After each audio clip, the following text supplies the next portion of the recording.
Hello everyone, welcome back to my channel ओस्ट एलिया Wangshan fan fiction.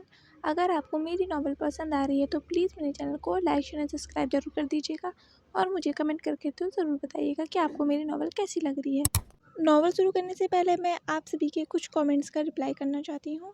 जैसे कुछ कमेंट्स थे, ऐसे तो विंग जंक्शन एली से बड़ा है। इस कमेंट का रिप्लाई ये है कि विंग जो है जंक्शन एली से छोटा ही है। आज के पार्ट में आपको पता चल जाएगा कि विंग कैसे जंक्शन एली से छोटा है। लिटरली ये कमेंट देख के मुझे बहुत अच्छा लगा। मुझे पता चला कि आप सब सच में मेरे नॉवल को बहुत ध्यान से सुनते हैं और शायद उनसे कनेक्ट भी कर पाते हैं। थैंक यू ये कमेंट्स करने के लिए, मुझे बहुत खुशी हुई आपके कमेंट से। और कुछ कमेंट ऐसे थे कि पास्ट स्टोरी कब ख़त्म होगी, बोरिंग लग रहा है।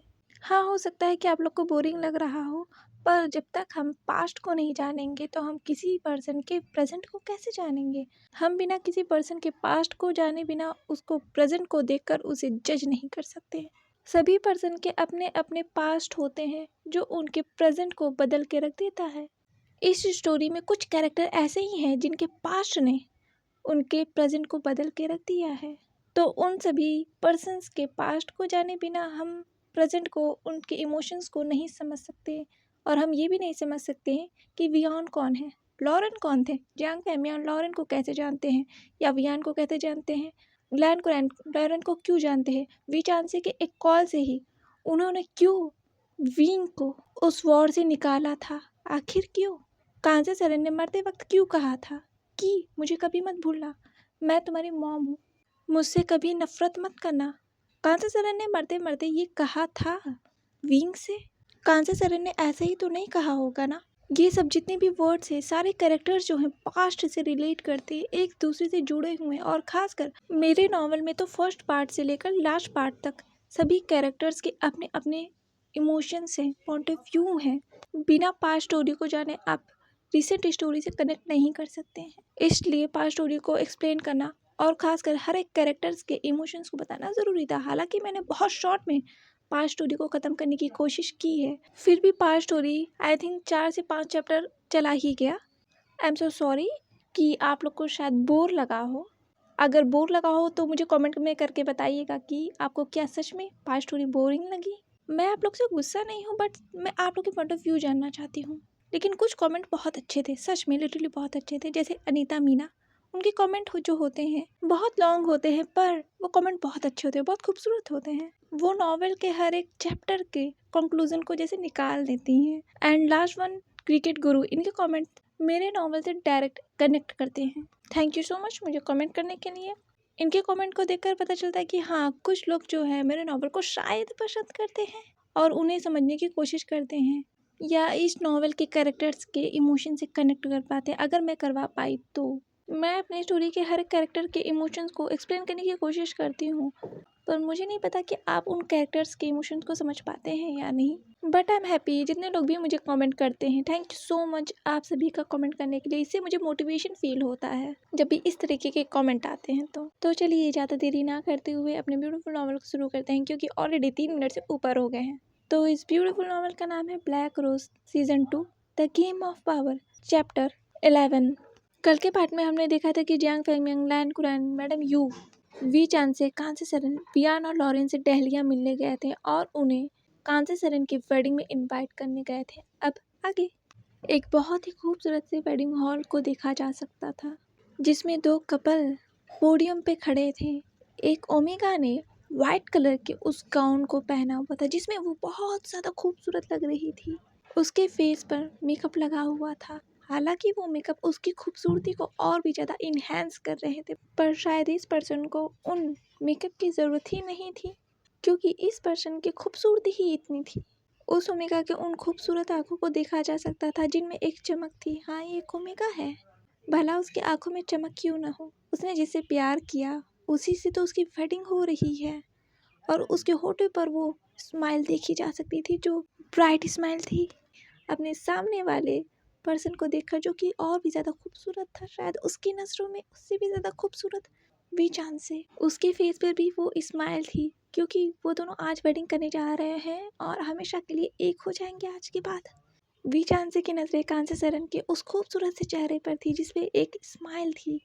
स्टेज के नीचे Lauren, Wian Jiang Fengmian, madam Yu, Lan Kuran देख सकते थे वी चांसे और कांसे सेरेन को उस वेडिंग स्टेज पर, जो दोनों काफ़ी खूबसूरत लग रहे हैं एक साथ स्माइल करते हुए उस वाइट ड्रेस में।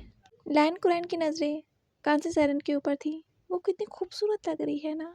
उनके आंखों में कुछ आंसू की परत थी जिन्हें शायद लॉरेन के सिवा कोई नहीं देख सकता था, क्योंकि लॉरेन उसके बगल में ही थी ना, उसके हाथ को थामे हुए। लैन कुरैन के हाथ थे वो शेक कर रहे थे अपने प्यार को किसी और का होता हुआ देखकर। इसी वजह से शायद लॉरेन ने लैन कुरैन के हाथों को थामा हुआ था और उसकी भी नज़रें उस पोडियम पर थीं। प्रिस्ट ने वी चांसे से कहा, मिस्टर वी चांसे, क्या आप मिस कांसे सेरेन को आप अपना फेटफुली ओमेगा मानने के लिए तैयार हैं? अगर तैयार हैं तो कहिए आई डू। वी चांसे ने कांसे सेरेन के हाथ को पकड़कर कहा, आई डू। प्रिस्ट ने कांसे सेरेन से कहा, मिस कांसे सेरेन, क्या आप मिस्टर वी चांसे को अपना फेथफुली अल्फा मानने के लिए तैयार हैं? अगर हाँ तो कहिए आई डू। कांसे सेरेन ने हंसते हुए कहा, आई डू।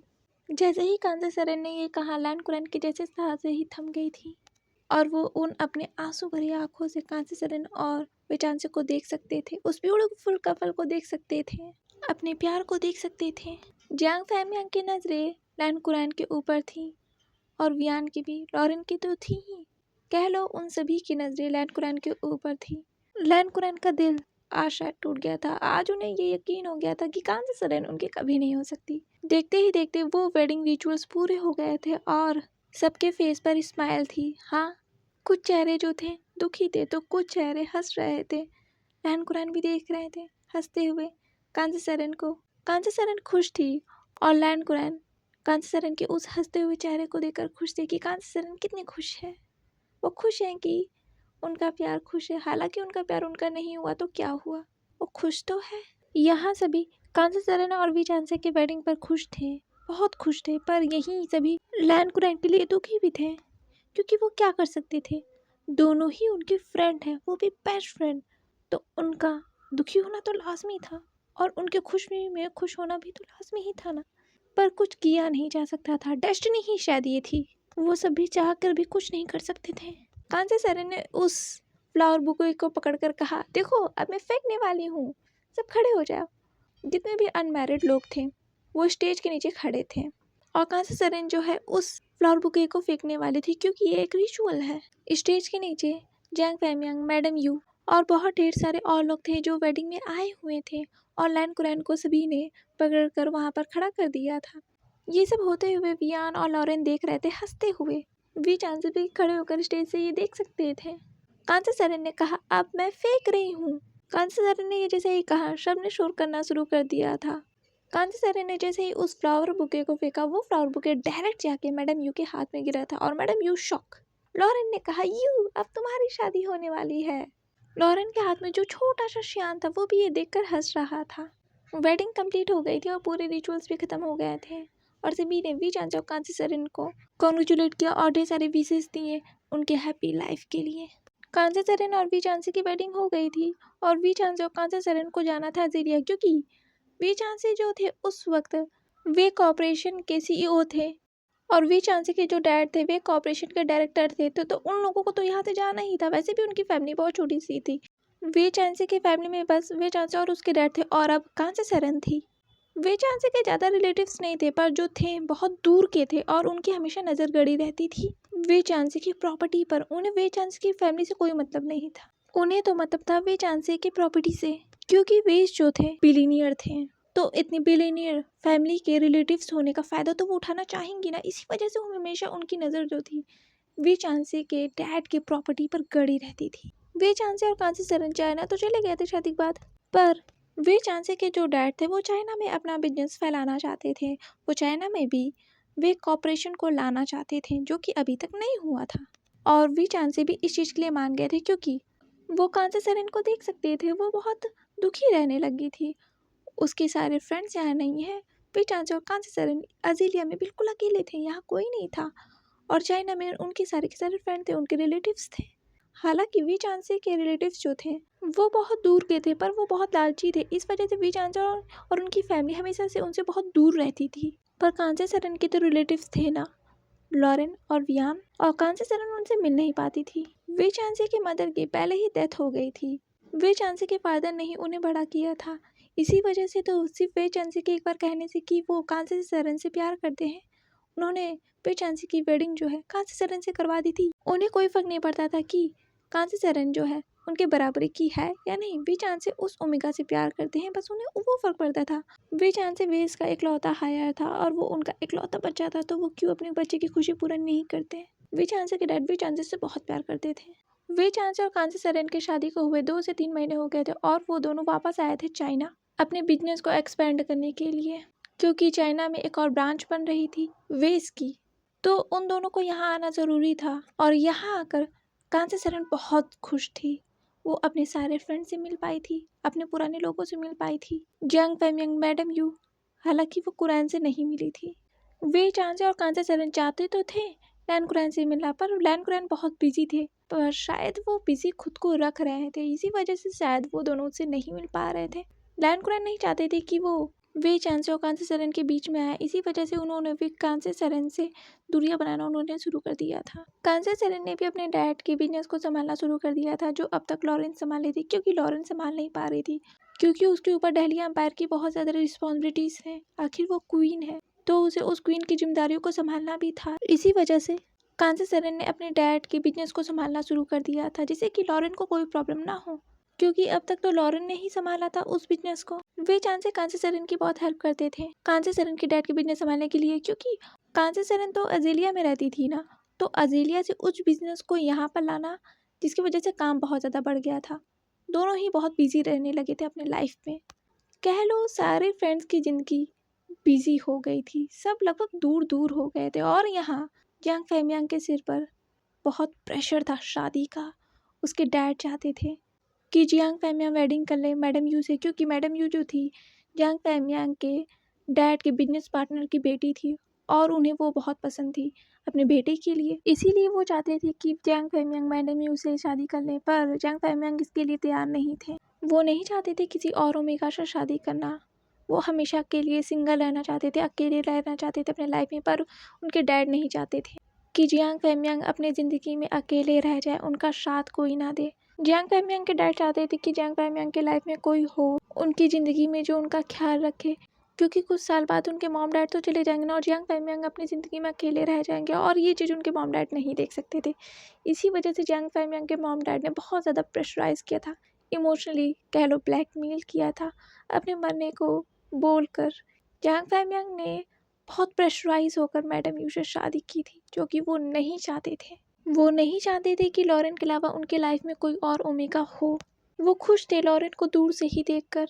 वो लॉरेन की जगह किसी और को देना ही नहीं चाहते थे, पर उन्हें वेडिंग करनी पड़ी मैडम यू से। उस वेडिंग में सभी आए थे, यहाँ तक कि लैन कुरैन आए थे, पर उस वेडिंग में वियान और लॉरेन नहीं आए थे, क्योंकि उनके ऊपर दहलिया एम्पायर की पूरी जिम्मेदारी थी। वो ऐसे आ नहीं सकते थे कहीं भी, इसी वजह से वो नहीं आए थे। और जियांग फेमियांग इस वजह से बहुत दुखी थे, क्योंकि वो बस एक बार लॉरेन का चेहरा अपने आँखों से देखना चाहते थे, उसकी उस खूबसूरत आँखों को देखना चाहते थे जिन्हें उनसे बहुत प्यार है। पर उनके साथ डेस्टिनी ने उनके साथ बहुत बड़ा धोखा किया था। उन्होंने उनके प्यार को तो छीन लिया था, पर लास्ट बार उन्हें देखने का मौका भी नहीं दिया था जब वो किसी और का हाथ थामने जा रहे थे।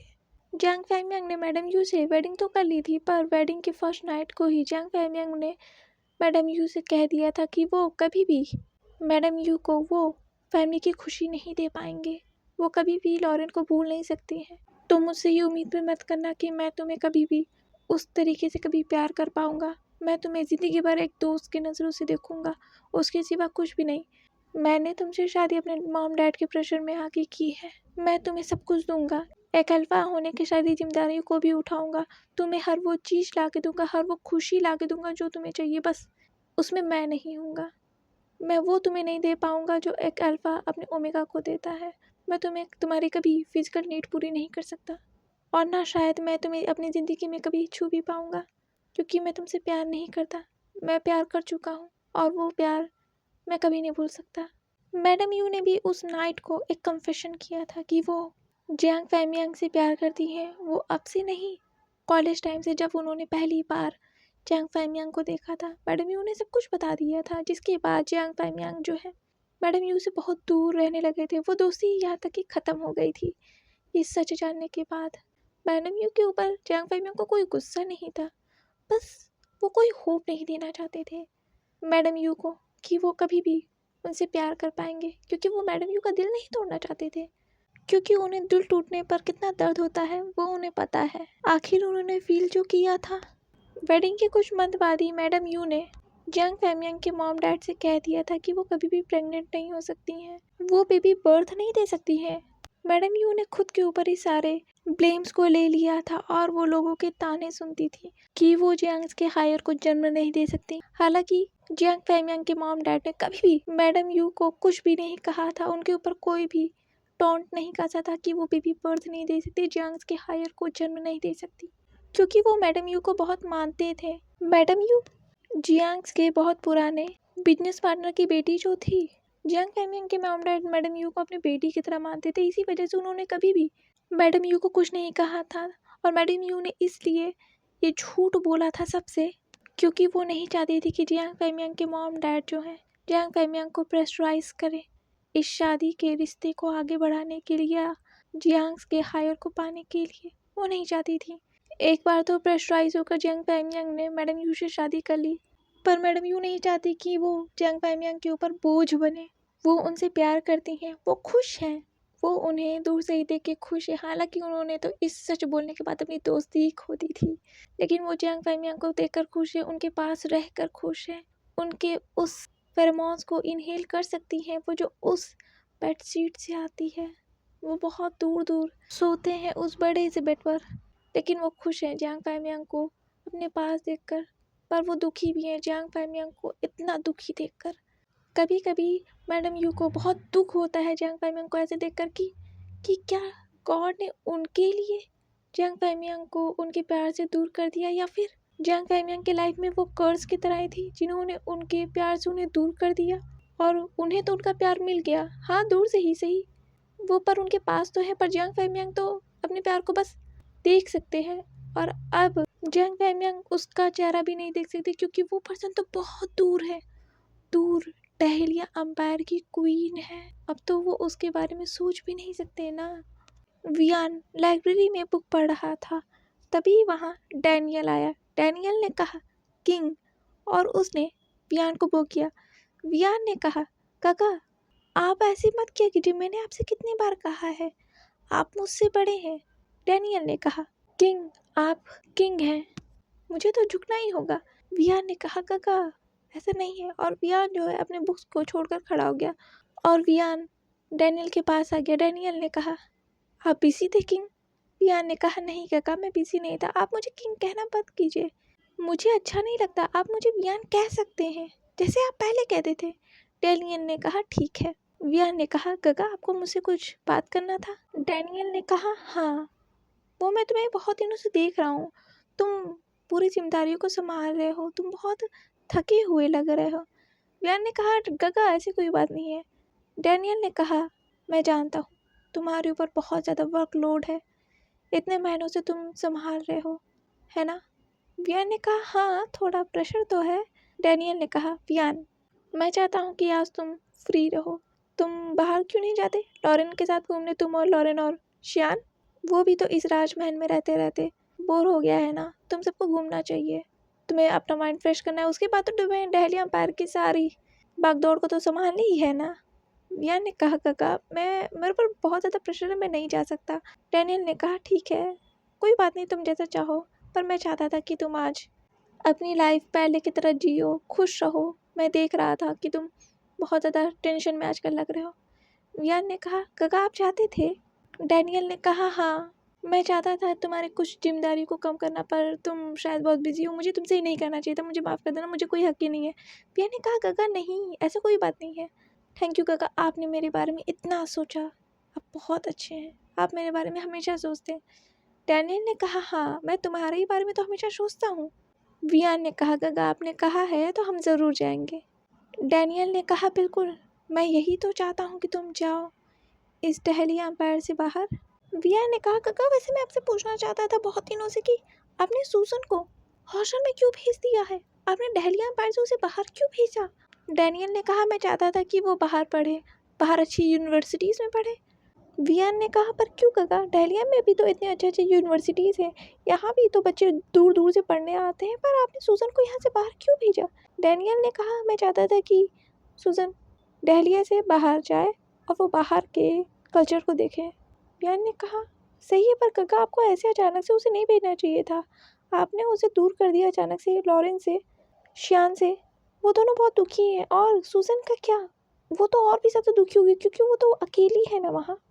डैनियल ने कहा, वो खुद को संभाल लेगी, तुम अपनी फिक्र करो।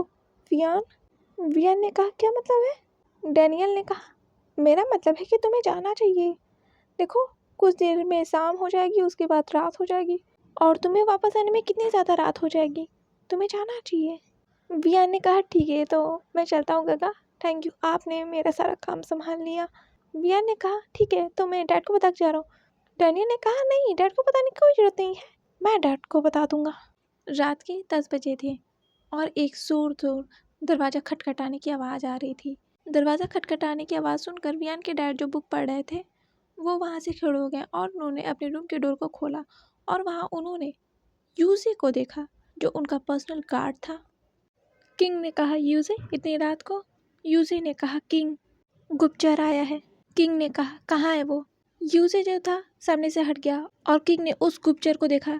किंग जो थे उस रूम से बाहर आ गए। वो उस गुप्तचर के पास गए और उन्होंने कहा, क्या पता चला है तुम्हें?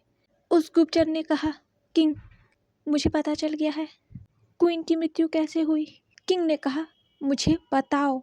उस गुप्तचर ने कहा, किंग क्वीन को जहर दिया जा रहा था धीरे धीरे, बहुत कम मात्रा में। इसी वजह से हमारे हीलर्स को भी नहीं पता चल रहा था कि वो कैसे मारे गए। ये जो जहर था बहुत रेयर था, जो बॉडी में घुल जाता है और पता ही नहीं चलता। बस ब्लड टेस्ट के द्वारा ही पता लगाया जा सकता है कि जहर दिया गया है या नहीं। किंग ने कहा, तो क्वीन को जहर दिया गया था? उस गुप्तचर ने कहा, हाँ। किंग ने कहा, किसने? किसकी ये हिम्मत हो गई कि मेरी क्वीन को जहर दिया उसने? कौन है वो, बताओ मुझे। वो जो गुप्तचर था ज़मीन पर बैठ गया और वो अपने सिर को बार बार ज़मीन पर मारने लगा और उसने कहा, किंग मुझे माफ़ कर दीजिए, मुझे माफ़ कर दीजिए, मैं ये नाम लेने जा रहा हूँ, मुझे बिल्कुल भी हक नहीं है कि मैं ये नाम लूँ, और शायद इसके बाद आप मेरी हत्या ही कर दे, मेरा गला काट दे, फिर भी मैं ये बताऊँगा क्योंकि मैं आपका वफ़ादार हूँ। किंग ने कहा, बताओ मुझे। किंग के आँखों में जैसे खून उतर आया था ये सुनकर कि उनकी क्वीन को जहर दिया गया था। वो बहुत गुस्सा हो गए थे। किंग ने कहा, बताओ मुझे। उस गुप्तचर ने कहा, किंग क्वीन को मारने वाले प्रिंस डैनियल थे। किंग ने कहा, क्या? उस गुप्तचर ने कहा, हाँ किंग, क्वीन को जहर देने वाले प्रिंस डैनियल थे और उनके साथ देने वाले उनकी मेट डेवीना थी, आपकी डॉटर इन लॉ। किंग ने कहा, डैनियल, तुम्हारी इतनी हिम्मत कि तुमने अपनी माँ को मार दिया? आखिर क्यों? उस गुप्तचर ने कहा, किंग थ्रोन के लिए। किंग ने कहा, क्या मतलब है? उस गुप्तचर ने कहा, थ्रोन के लिए किंग, उन्होंने ये थ्रोन के लिए किया। किंग ने कहा, सभा बैठाओ। सभा बैठेगी और इसमें मुजरिमों को सजा दी जाएगी और मैं डैनियल तुम्हें नहीं छोड़ने वाला। तुमने मेरे मेट को मारा है। मुझे नहीं पता था कि मैंने अपने घर में सांप पाल रखा है जिसने अपनी माँ को ही निकल लिया। वियान के डैड ने कहा, किंग को सूचित किया जाए, मुजरिमों को तो सजा जरूर मिलेगी और किंग इसका फैसला लेंगे, सभा का आयोजन करो। गुप्तचर ने कहा, किंग ऐसा नहीं हो सकता, अगर आपने सभा बुलाई तो सब गड़बड़ हो जाएगा। मुझे अंदर की बात पता चली है, प्रिंस डैनियल ने सभी मिनिस्टर को खरीद लिया है, यहाँ तक कि सारे गार्ड्स और मेड्स जो हैं उनके तरफ से हैं, उन्होंने सबको अपने तरफ कर लिया है। किंग ने कहा, क्या क्या मतलब है तुम्हारा? उस गुप्तचर ने कहा, हाँ, सारे महल के सारे लोग प्रिंस डैनियल के लिए काम कर रहे हैं और उन्होंने आपके ऊपर कड़ी नज़र रखी थी, यहाँ तक कि किंग वियान के ऊपर भी उनकी कड़ी नज़र है। और रही बात मिनिस्टर शॉशा की, तो वो एम्पायर के काम से बाहर गए हैं, किंग वियान ने ही उन्हें भेजा था।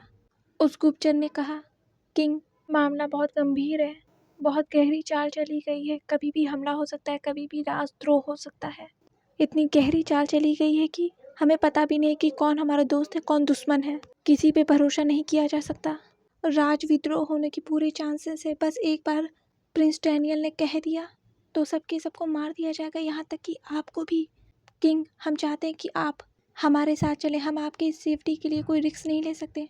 ये सुनकर तो किंग के जैसे होश उड़ गए थे कि उनके ही बेटे ने उन्हें मारने की साजिश की।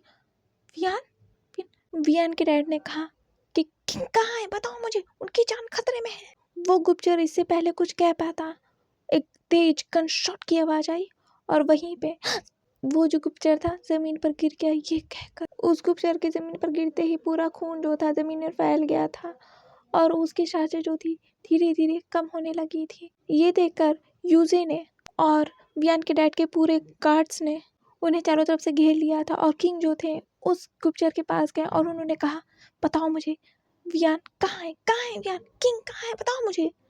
उस गुप्तचर ने कहा, किंग किंग टहलिया। उस गुप्तचर ने किंग को बता दिया था, वियान के डैड को बता दिया था कि वियान कहाँ है। यूजे ने कहा, किंग, हम वियान के डैड को किंग बोलेंगे और वियान को किंग वियान बोलेंगे, ठीक है, नहीं तो इससे कंफ्यूजन हो जाएगा। किंग को बचाओ, किंग को कुछ नहीं होना चाहिए, सभी गार्ड्स, राजद्रोह शुरू हो गया है, ओल्ड किंग को यहाँ से ले जाओ। ये जानकर कि वियान कहाँ है, किंग जो है वो सीधे अपने रूम में भागे। उन्होंने अपने रूम में से कुछ तो निकाला था और यहाँ जो वियान है पूरा दिन एंजॉय करने के बाद, पूरा दिन घूमने के बाद, अपने लाइफ को पहले की तरह एंजॉय करने के बाद लॉरेन और शियान के साथ डहलिया वापस लौट रहा था। वो सब असल में चाइना और डहलिया के बॉर्डर लाइन के लगभग पास पहुंचने वाले थे, फिर भी वो सब बहुत दूर थे डहलिया से। वियान जो था कार ड्राइव कर रहा था और उसके फेस पर एक स्माइल थी। वो फ्रंट मिरर से देख सकता था लॉरेन को, शियान को अपने गोद में लेकर खिलाते हुए, और शियान जो था उसके गोद में हंस रहा था बहुत तेज तेज से। उसकी हंसी की गूंज जो है उस कार में गूंज रही थी।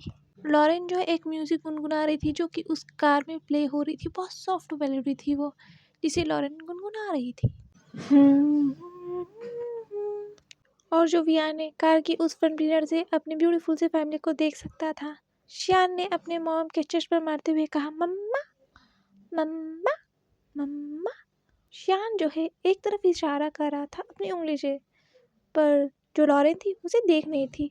शियान ने और मारते हुए कहा, मम्मा मम्मा मम्मा, कुछ है, देखो देखो देखो। शियान देख सकता था उस कार के ऊपर उस रेड डॉट को। शियान ने कहा, मम्मा मम्मा। यहाँ वियान ने साइड मिरर से देखा जो उसके साथ जो कार चल रही थी उसकी सेफ्टी के लिए, जो उनके गार्ड्स की कार थी, वो सब अचानक से रुक गई और वियान की कार जो है उस रोड पर अकेले दौड़ रही थी। वियान को ये समझ में नहीं आया। यहाँ शियान जो है अपने मॉम के चेस्ट पर बार बार मार रहा था, मम्मा मम्मा, वो देखो मम्मा। लॉरेन ने शियान के उंगलियों को फॉलो करते हुए उस साइड देखा तो उसे भी एक रेड डॉट दिखाई दिया। उसने कहा, वी। इससे पहले कि लॉरेन और कुछ कह पाती, जो कार थी डिसबैलेंस हो गई थी। उस कार के टायर्स में शायद शूट किया गया था और जो कार थी डिसबैलेंस हो गई। वियान जो है उस कार को संभाल नहीं पा रहा था क्योंकि ये अचानक से हुआ था, कार डिसबैलेंस हो गई थी। लॉरेन ने कहा, शॉफी शॉफी, ये क्या हो रहा है। वियान ने कहा, लॉरेन लॉरेन, शियान को संभालो, शियान को संभालो। और यहाँ जो वियान ने कार को संभालने की कोशिश कर रहा था पर वो संभाल ही नहीं पा रहा था क्योंकि टायर जो पंचर हो गया था अचानक से और वो कार घिसटाई जा रही थी उस रोड पर। लॉरेन ने कहा, वियान अपने सामने देखो। वियान ने सामने देखा तो एक डिसबैलेंस कार उसी की साइड आ रही थी। वियान ने लेफ्ट की साइड उस कार को मोड़ दिया था और वो कार सीधे जाके पीछे वाली कार से धड़ाम से टकरा गई और एक जोरदार ब्लास्ट हो गया। ब्लास्ट की वजह से जो वियान की कार है वो और भी ज़्यादा घिसटाती हुई चली गई थी क्योंकि उस ब्लास्ट का प्रेशर ही बहुत ज़्यादा था। वियान के हाथ से धमाके की वजह से वो स्टीयरिंग व्हील छूट गए थे। उसने उस स्टीयरिंग व्हील को दोबारा पकड़ा और उसने अपने सामने देखा तो वो एक पोल से टकराने वाला था। वियान ने कहा, लॉरेन संभालना। और वियान ने उस कार को झटके से लेफ्ट की साइड मोड़ दिया था। पर जैसे ही वियान ने कार को लेफ्ट साइड मोड़ा उसने देखा एक कार आ रही थी बहुत स्पीड से। ये देखकर वियान की आंखें बड़ी बड़ी हो गई और उसने झटके से कार को लेफ्ट साइड से राइट साइड दोबारा मोड़ लिया था। पर वो कार सीधे जाके जोर से सामने वाले पोल से टकरा गई और एक धड़ाम की आवाज़ आई और वो पोल वियान और लॉरेन के कार के ऊपर ही गिर गया था। वो टक्कर इतनी तेज थी कि वियान का जो सिर स्टीयरिंग व्हील से टकरा गया था और उसके सिर से लगातार ब्लीडिंग होने लगी थी। उसकी आंखों के सामने अंधेरा छा गया था और वियान जो है उसी वक्त बेहोश हो गया था। इस टक्कर की वजह से लॉरेन के सिर पर भी बहुत गहरी चोट लगी थी पर उसने शियान को अपने बाहों में कसकर जकड़ा हुआ था जिससे कि शियान को कुछ ना हो। पर शियान जो है इस टक्कर की वजह से उसकी भी झटका लगा था और वो रोए जा रहा था। उस पूरे सड़क पर बच्चे की रोने की आवाज़ सुनाई दे रही थी और एक कार को चलते हुए देखा जा सकता था। वो एक्सीडेंट बहुत बुरा था, लॉरेन ने कहा वियान को देखकर। वियान, वियान, वियान। वियान के कानों में धीरे धीरे लॉरेन की आवाज़ सुनाई दे रही थी और वो खुद को संभालने की कोशिश कर रहा था। वियान ने जैसे तैसे कर अपने आप को उस स्टीयरिंग व्हील से हटाया और उसने सामने देखा, उसके ऊपर कई सारे कांच के टुकड़े गिर चुके थे और वो टुकड़े जो थे वियान के बॉडी में भी धंस चुके थे। पर उसने खुद को संभाला और वो अपने आसपास देखने की कोशिश करने लगा। सारी दुनिया उसे गोल गोल घूमती हुई नजर आ रही थी। बस उसने लॉरेन की आवाज़ को सुना और उसने पीछे देखा तो उसे सब कुछ धुंधला दिखाई दे रहा था। वियान ने कहा लॉरेन, तुम कहाँ हो? लॉरेन ने कहा मैं यहाँ हूँ वियान, मैं यहाँ हूँ। वियान ने उस साइड देखा तो उसे लॉरेन दिखाई दी जिसके सिर से ब्लीडिंग हो रही थी। वियान बहुत ज़्यादा डर गया था, फिर भी वो अपने चोट को परवाह ना करते हुए वो उस कार से निकला और वो लड़खड़ाता हुआ गया लॉरेन के साइड वाले कार के डोर को उसने खोल दिया था और उसने लॉरेन को जैसे तैसे करके बाहर निकाला। लॉरेन जो थी सड़क पर ही गिर गई थी क्योंकि उसे बहुत गहरी चोट लगी थी, उसके शरीर में भी कुछ कांच के टुकड़े धंस गए थे, फिर भी उसने शियान को संभाला हुआ था। वियान ने कहा लॉरेन, क्या तुम ठीक हो? वियान के खुद ही पैर लड़खड़ा रहे थे क्योंकि उसका सिर अभी भी घूम रहा था।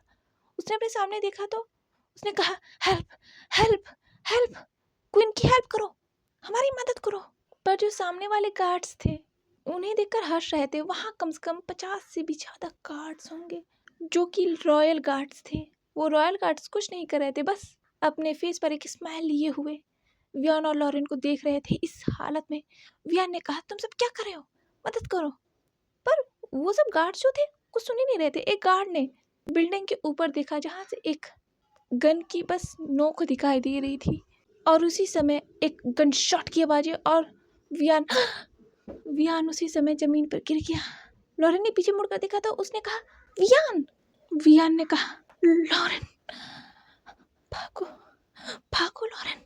लॉरेन ने कहा नहीं, नहीं। ये कहते हुए वो वियान के पास जाकर बैठ गई थी और वो वियान को संभालने की कोशिश कर रही थी। उसने वियान के पीठ पर हाथ रखा तो उसने देखा वियान को गोली लगी थी और जिस हाथ से वियान को उसने पकड़ा हुआ था उस हाथ पे उसे कुछ गीला गीला दिखाई दिया। उसने देखा तो वो खून था। लॉरेन ने कहा वियान, वियान, वियान, गोली लगी है वियान, गोली लगी है। वियान ने कहा लॉरेन देखो, तुम जाओ यहाँ से, शियान को लेके जाओ। गलत है, कुछ गलत है। ये रॉयल गार्ड्स हमारे नहीं, जाओ यहाँ से। जिस वक्त रॉयल गार्ड्स ने वियान की बातों को अनसुना कर दिया था उसी वक्त वियान जो था समझ गया था कि ये गार्ड्स उसके तरफ से नहीं है। इसी वजह से वियान जो है लॉरेन को यहाँ से भागने के लिए कह रहा था, पर लॉरेन जो है वहाँ से जा ही नहीं रही थी। तभी एक और गन शॉट की आवाज़ आई और वियान ने लॉरेन को कवर कर लिया था जिसकी वजह से एक और गोली वियान को लग चुकी थी। लॉरेन ने कहा वियान, मैं तुम्हें छोड़ के नहीं जाऊंगी, वियान मैं तुम्हें छोड़ के नहीं जाऊंगी, मैं तुम्हें छोड़ के नहीं जाऊंगी। वियान ने कहा लॉरेन जाओ यहाँ से, जाओ, मैं कहता हूँ चली जाओ यहाँ से। लॉरेन ने कहा नहीं, नहीं। वियान ने लॉरेन को धक्का दे दिया और उसने कहा जाओ। वो दोनों जमीन पर थे और वियान के शरीर से लगातार खून बहे जा रहा था। वियान ने कहा जाओ लॉरेन, हमारे बेटे के लिए प्लीज जाओ, I beg you please. Lauren की आंखों से आंसू गिर रहे थे। उसने कहा I love you Wian. Lauren लड़खड़ाते हुए पैरों से खड़ी हो गई और वो पीछे मुड़कर जाने लगी। उसने लास्ट टाइम जो है वियान को देखा और वो जाने लगी। वो उस सड़क पर दौड़ रही थी। फिर उसने अपने सामने उन्हीं गार्ड्स को देखा खड़े हुए जो उसी की तरफ देख रहे थे स्माइल करते हुए। वो सब कुछ नहीं कर रहे थे, वो बस सब देख रहे थे, नज़ारा देख रहे थे, ये मौत का खेल देख रहे थे। जैसे कि वियान और लॉरेन उनके लिए बस एक शो हो, टीवी शो जिसपे वो देख रहे हैं। लॉरेन जो है उन्हें देखकर रुक गई, उसके पैर वहीं थम गए थे और वो डर गई। उसने कसकर शियान को अपने बाहों में थाम लिया था और शियान जो था लगातार रोए जा रहा था। लॉरेन जो है सड़क के दूसरी तरफ भागने लगी। तभी एक और गन शॉट की आवाज़ चली और लॉरेन वही ज़मीन पर गिर गई। फिर भी उसने शियान को अपने बाहों में पकड़ा हुआ था।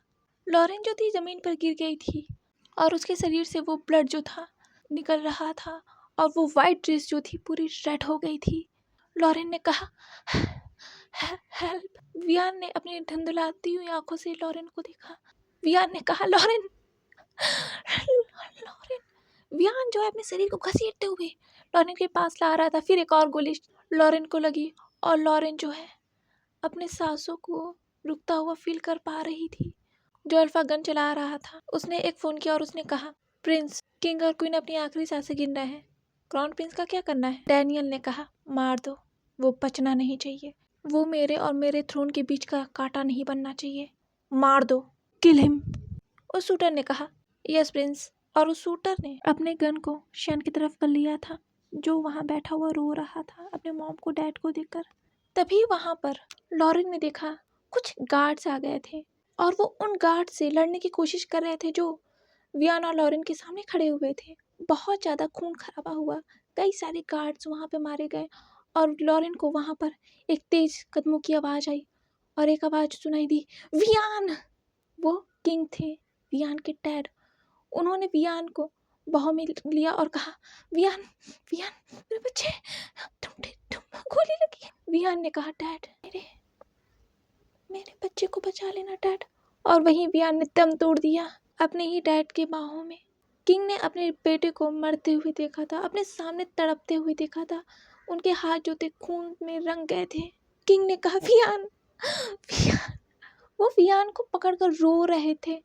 वहाँ यूजी देख सकता था अपने किंग को मरता हुआ और ओल्ड किंग को देख सकता था अपने बेटे को पकड़कर रोते हुए। वो नज़ारा बहुत बुरा था क्योंकि दहलिया एम्पायर के अब तक के सबसे स्ट्रॉन्गेस्ट किंग मारे जा चुके थे, जिन्होंने दहलिया एम्पायर की काया ही बदल दी थी, वो अब नहीं रहे। और क्वीन जो थी बहुत बुरे हालात में थी, वो भी मरने की कगार पे थी। यूजी ने कहा, किंग, क्वीन जिंदा है, क्वीन जिंदा है।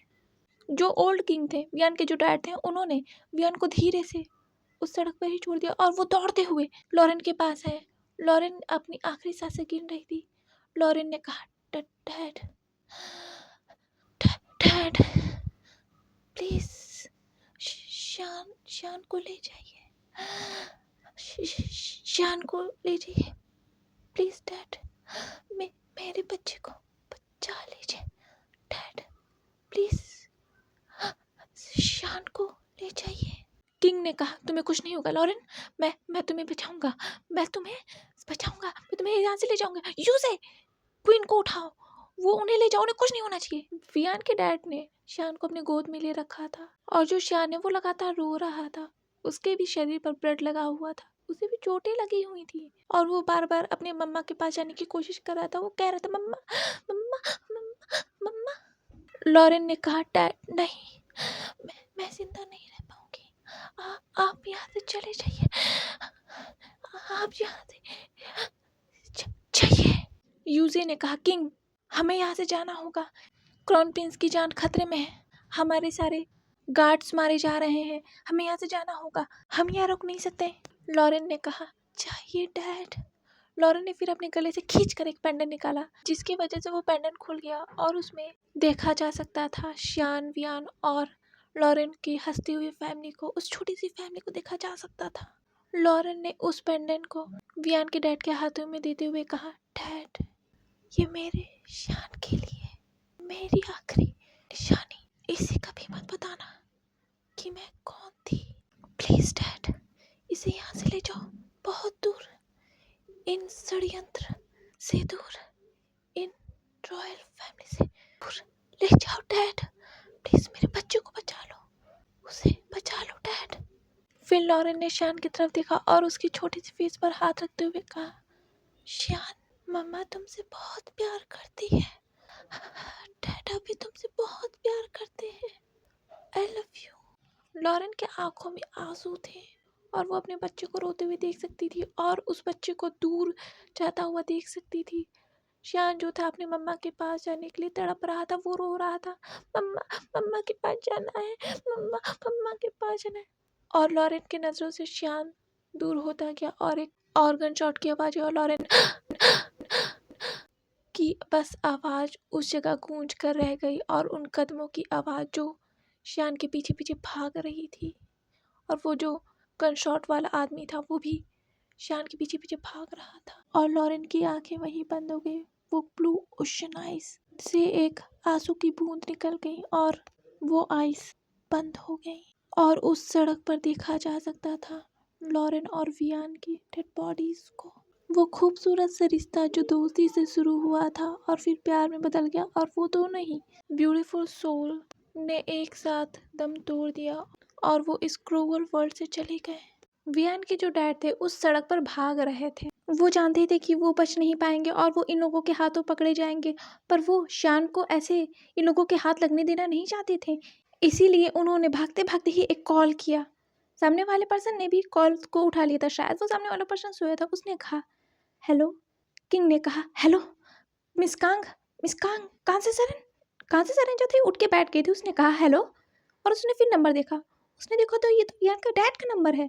उसने कहा किंग आपने कॉल इतने रात को क्यों कॉल किया? किंग ने कहा मुझे यहाँ आके मिलो जल्दी जल्दी। और किंग ने ये कहकर फ़ोन काट दिया। कांग से सरन ने सुना, वो बहुत हड़बड़ा गई थी। उसने सुना था बहुत सारे लोगों को चिल्लाने की आवाज़ आ रही थी कि रुक जाइए, और एक बच्चे की रोने की आवाज़ सुनाई दे रही थी। कांग से सरन जो है उठ गई और वो घर से बाहर निकल गई। विजान से पूछते ही रह गई कि आखिर किसका कॉल था। कांग से सरन ने कहा वियान के डैड का फ़ोन है। वो बहुत घबराए हुए लग रहे थे और उनके पास एक बच्चा था, क्योंकि उसकी रोने की आवाज़ सुनाई दे रही थी। मुझे ऐसा लग रहा था शायद वो शियान की आवाज़ है, पर वो शियान को लेकर ऐसे कैसे? विजानसी ने कहा कांसी तुम घबराओ मत, कुछ नहीं होगा, तुम्हारी गलतफहमी है, हम जा रहे हैं ना उनके पास।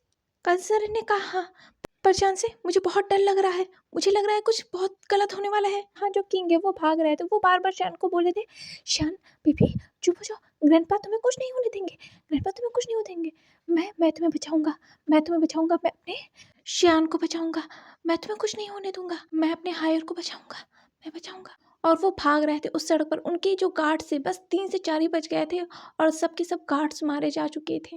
वो सभी भागते भागते एक जंगल के एरिया में आ गए थे, जहाँ बीच में तो सड़क था और बगल बगल जंगल एरिया था। यूजे ने कहा किंग हमें यहाँ छुप जाना चाहिए, और वो सब जो है एक पेड़ के पास छुप गए थे। किंग को सभी ने घेरा हुआ था और जो किंग थे शान को शांत कराने की कोशिश कर रहे थे और शान धीरे धीरे शांत होने लगा था। शायद वो रोते रोते उसे बुखार चढ़ गया था, उसकी आंखें ढकी जा रही थी। किंग जो है अपने ग्रैंडसन की हालत को देख सकते थे, वो बहुत बहुत ज़्यादा लाचार लग रहे थे। वो इस वक्त कुछ कर नहीं सकते थे, अगर उन्होंने कुछ किया तो शान की जान को खतरा हो सकता है। किंग ने यूजे से कहा यूजे ये लो। किंग ने कुछ कागजात निकाले और वो कागजात उन्होंने यूजे को दे दिया और उन्होंने कहा ये लो और यहाँ से चले जाओ। यूजे ने कहा किंग मैं आपको छोड़ के नहीं जाऊँगा। किंग ने कहा यूजे जाओ, ये मेरा ऑर्डर है, टहलिया की किस्मत तुम्हारे हाथों में है। ये कागजात डैनियल के हाथ कभी नहीं लगेगी, जब तक ये कागजात उसके हाथ में नहीं लगेगी डहलिया अंपायर का वो किंग नहीं बन सकता। अगर वो बन भी गया तो वो ऑफिशियली किंग नहीं रहेगा। तुम ये लो और इसे ले जाओ, मैं तुम्हें ऑर्डर दे रहा हूँ, यूजे यहाँ से चले जाओ। यूजे ने कहा किंग मैं आपको ऐसे मरते हुए छोड़ के नहीं जा सकता, मैं आपको और क्राउन प्रिंस को ऐसे छोड़ के नहीं जा सकता। किंग ने कहा यहाँ से जाओ। यूजे ने कहा यस किंग, और यूजे ने जाते जाते कहा किंग मैं मर जाऊंगा, लेकिन ये जो कागजात हैं प्रिंस डैनियल के हाथ कभी नहीं आएंगे, ये मेरा आपसे वादा है। यूजे जो है वहां से चला गया था, क्योंकि किंग का जो ऑर्डर था वो कैसे फॉलो नहीं करता, वो सबसे लॉयल गार्ड था उनका। वो मर जाएगा लेकिन उनके ऑर्डर को कभी भी मानने से इनकार नहीं करेगा। पर उसने जाते जाते सभी गार्ड्स को अपने पीछे लगा लिया था कि किंग वहां से अकेले निकल सके, और किंग जो थे इस वक्त अकेले थे, उनके सभी साथी मारे जा चुके थे। उनके पीछे गार्ड्स लगे हुए थे और वो सड़क पर भाग रहे थे शान को लेकर, पर वो जाते जाते किसी कार से टकरा गया। वो कार वाला पर्सन बाहर निकला और उसने कहा माफ कर देना मैं जल्दी में था। और उसने देखा तो उसने कहा किंग मैं आप ही को ढूंढ रहा था। कान से सरेन उस कार से निकले और उसने कहा अंकल अंकल आप, मेरा मतलब है किंग। किंग जो जमीन में गिर गए थे वो लड़खड़ाते हुए पैरों से खड़े हुए और उन्होंने डायरेक्ट कांसी सरन के हाथों में शान को रख दिया और कहा कांसी सरन तुम यहाँ से जाओ, शान को लेके जाओ यहाँ से, शान की जान खतरे में है। कांसी सरन ने अपने हाथ में शान को देखा जो जिसकी बॉडी बहुत तप रही थी और वो शायद बेहोश हो गया था, शायद बुखार की वजह से। उसका बुखार बहुत तेज था क्योंकि वो बार बार रो रहा था, लगातार रो रहा था काफी घंटों से, और उसे भी तो चोट लगी थी ना, उसके सिर पे भी चोट लगी थी। कांसी सरन ने कहा शान शान तुम शान तुम मुझसे बात क्यों नहीं करे? वियान के डैड ने कहा विचान से कांसी सरन यहाँ से जाओ, तुम शान को यहाँ से ले जाओ, यहाँ से बहुत दूर ले जाओ, तुम वापस चाइना मत आना, मत आना चाइना, चाइना से चले जाओ, उसकी जान खतरे में है। कांसी सर ने कहा पर लॉरेन कहाँ है, वियान कहाँ है, वो दोनों कहाँ है, और शान आपके पास क्यों है? वियान के डैड ने कहा ये सब बताने का वक्त नहीं है, वक्त बहुत कम है, तुम बस यहाँ से चले जाओ, तुम्हें लॉरेन की कसम है, तुम्हें वियान की कसम है, तुम बस यहाँ से चली जाओ, उसके बच्चे को बचा लो। और तभी वियान के डैड को कुछ आवाज़ें सुनाई दी और उन्होंने कहा जाओ अभी। और कांसी सरन और वियान जो है उस कार में बैठ गए और वो उस कार को लेकर जाने लगे। कांसी सरन बार बार पीछे मुड़ के देख रही थी वियान के डैड को। उसने देखा वियान के डैड ने अपने हाथ में गन लिया और वो उस कार के पीछे जाने वाले लोगों को रोक रहे थे। लगातार गन शॉट की आवाज़ चली थी और लास्ट में एक तेज चिल्लाने की आवाज़ है। कांसी सरन ने कहा चांसी कार रोको, कार रोको। विचांसी ने कहा नहीं, हम पीछे नहीं मुड़ सकते, अगर हम पीछे गए तो वो सब हमें पकड़ लेंगे, शान को पकड़ लेंगे, वैसे भी शान की जान खतरे में है। कांसी सरन जो है अपनी रोती हुई आंखों से पीछे मुड़ के देख रही थी क्योंकि उसे समझ में आ रहा था कुछ गलत है, बहुत गलत है, वरना वियान के डैड उसे इस तरह नहीं मिलते और वो ये नहीं कहती कि तुम चाइना छोड़ के चले जाओ और वो कभी वापस मत आना। कांसी सरन को बहुत डर लग रहा था, वो कुछ भी बुरा सोचना नहीं चाहती थी। और यहाँ डैनियल ने डहलिया अंपायर के उस खूबसूरत से पैलेस को फूंक दिया था। उसकी आंखों में देखा जा सकता था डहलिया अंपायर को जलते हुए। डैनियल ने पूरे पैलेस में उन कागजात को ढूंढा था पर वो कागजात उसे पूरे पैलेस में नहीं मिले। वो समझ गया था उसके डैड ने उन कागजात को पहले ही निकाल लिया था, इसी वजह से उसने पूरे पैलेस को ही फूंक दिया क्योंकि वो नहीं चाहता था कि एक भी सबूत मिले कि उसने ही ये षड्यंत्र रचा है। अगर कुछ भी सबूत बाकी रह गए हैं तो वो सबूत इस आग में जलकर खाक हो जाएंगे। पैलेस के सभी मेड्स और गार्ड्स को मरवा दिया गया था, जितने भी मेड्स और गार्ड किंग की तरफ से थे, जो बचे रह गए थे उन सभी को मरवा दिया गया। एक एक पर्सन की जान ले ली गई, चुन चुन कर लोगों को मरवाया गया था। लाशों की जैसे ढेर लग गई थी डहलिया में और ये सब बस हुआ था थ्रोन के लिए। हर एक सबूत मिटा दिए गए और डैनियल जो है वो अब हायर को ढूंढ रहा था और उस कागजात को ढूंढ रहा था जो उसके डैड के पास है।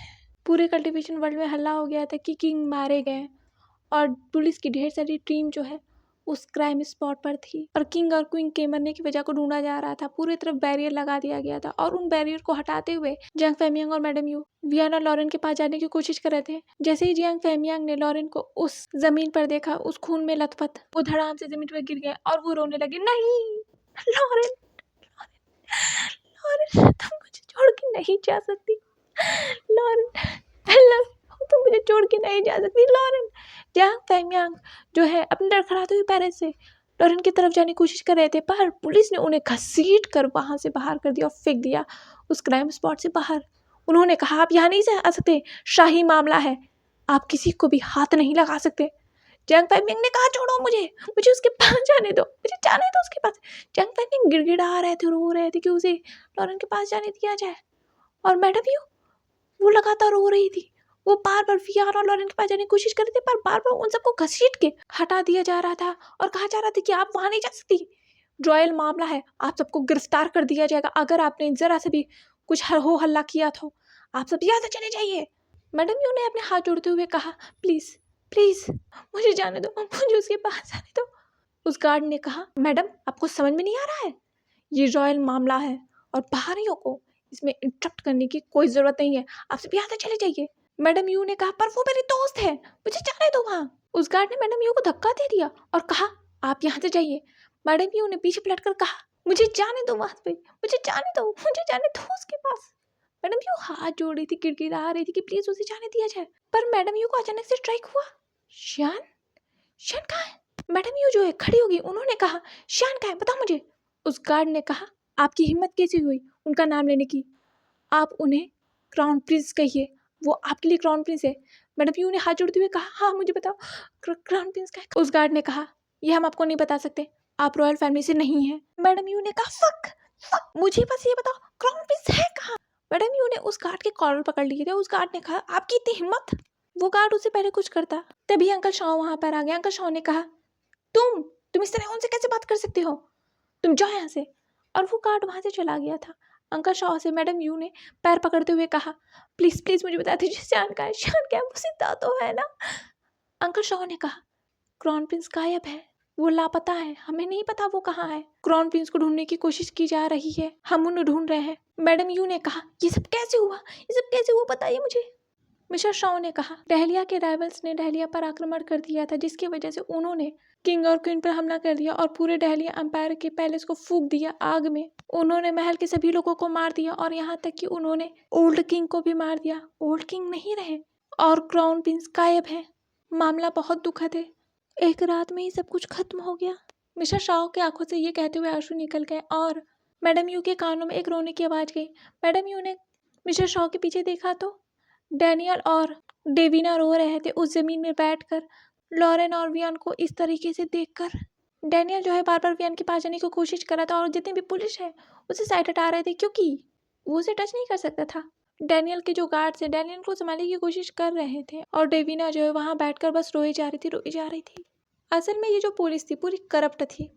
इस पुलिस को भी डैनियल ने खरीद रखा था। ये सब बस दिखावा है डैनियल का, थ्रोन के लिए बस। इस वक्त पूरे डहलिया एम्पायर की डोर जो थी डैनियल के हाथों में थी।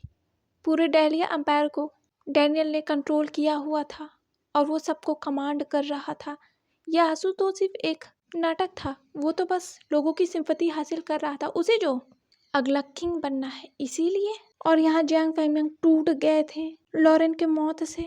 वो खुद को संभाल नहीं पा रहे थे। वो शियान को ढूंढना चाहते थे। शियान लॉरेन की आखिरी निशानी, उसके प्यार की आखिरी निशानी है, तो वो उसे ढूंढना चाहते थे। जियांग फैमियांग ने कहा, मैं शियान को ढूंढूंगा, मैं उसे ऐसे नहीं रहने दे सकता। मैं उसे बचाऊंगा लॉरेन। तुम फिक्र मत करना। हाँ, मैं उसे ढूंढूंगा।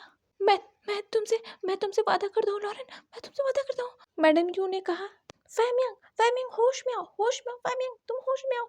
फैमियांग ने कहा, नहीं यू, मैं उसे ढूंढूंगा।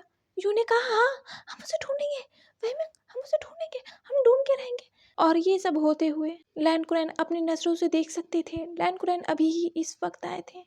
वो जियांग फैमियांग के पास जा रहे थे उन्हें संभालने के लिए, उन्हें बताने के लिए कि शियान उन्हें पता है कहाँ है। पर वो जब जियांग फैमियांग के पास आ रहे थे तभी उन्हें एक कार के पीछे से एक आवाज़ सुनाई दी, क्या तुम्हें पता चला क्राउन प्रिंस कहाँ है? सामने वाले पर्सन ने शायद कहा होगा, नहीं हमें नहीं पता चला अब तक। उस गार्ड ने कहा, क्राउन प्रिंस को ढूंढो वरना प्रिंस डैनियल हम सबको मार डालेंगे। इसके बाद उनका राज्यारोहण होने वाला है। वो आखिरी रॉयल ब्लड है, उन्हीं का ही तो राज्यारोहण होगा। अगर राज्यारोहण से पहले किसी को भी क्राउन प्रिंस मिल गए तो किंग डैनियल राजा नहीं बन पाएंगे, वो किंग नहीं बन पाएंगे। ढूंढो और उन्हें मार दो, वो बचने नहीं चाहिए। ये सुनकर लैन कुरैन के कदम जो जियांग फैमियांग और मैडम यू के पास जा रहे थे वो वहीं रुक गए और वो उन दोनों को देखने लगे। नहीं, मैं किसी को नहीं बता सकता। अगर किसी को भी पता चला तो शियान की जान खतरे में है, मैं नहीं बता सकता। लैन कुरैन ने जियांग फैमियांग और मैडम यू को भी ये नहीं बताया कि उन्हें पता है शियान कहाँ है, क्योंकि उस वक्त छोटी सी चिंगारी भी आग लगा सकती थी, इसलिए उन्होंने किसी को भी कुछ नहीं बताया। और यहाँ कांति सरन फ्लाइट में थी, उसने न्यूज़ में सबको सुन लिया था और वो रो रही थी। उसने कसकर शियान को गले लगा लिया और उसने कहा, मैं किसी को पता नहीं चलने दूंगी कि शियान मेरे पास है। हाँ, शियान मेरे पास है, मैं किसी को पता नहीं चलने दूंगी। लॉरेन, मैं शियान का बहुत अच्छे से ख्याल रखूंगी, बिल्कुल तुम्हारी तरह। शियान अब से मेरा बेटा है, मेरा बेटा।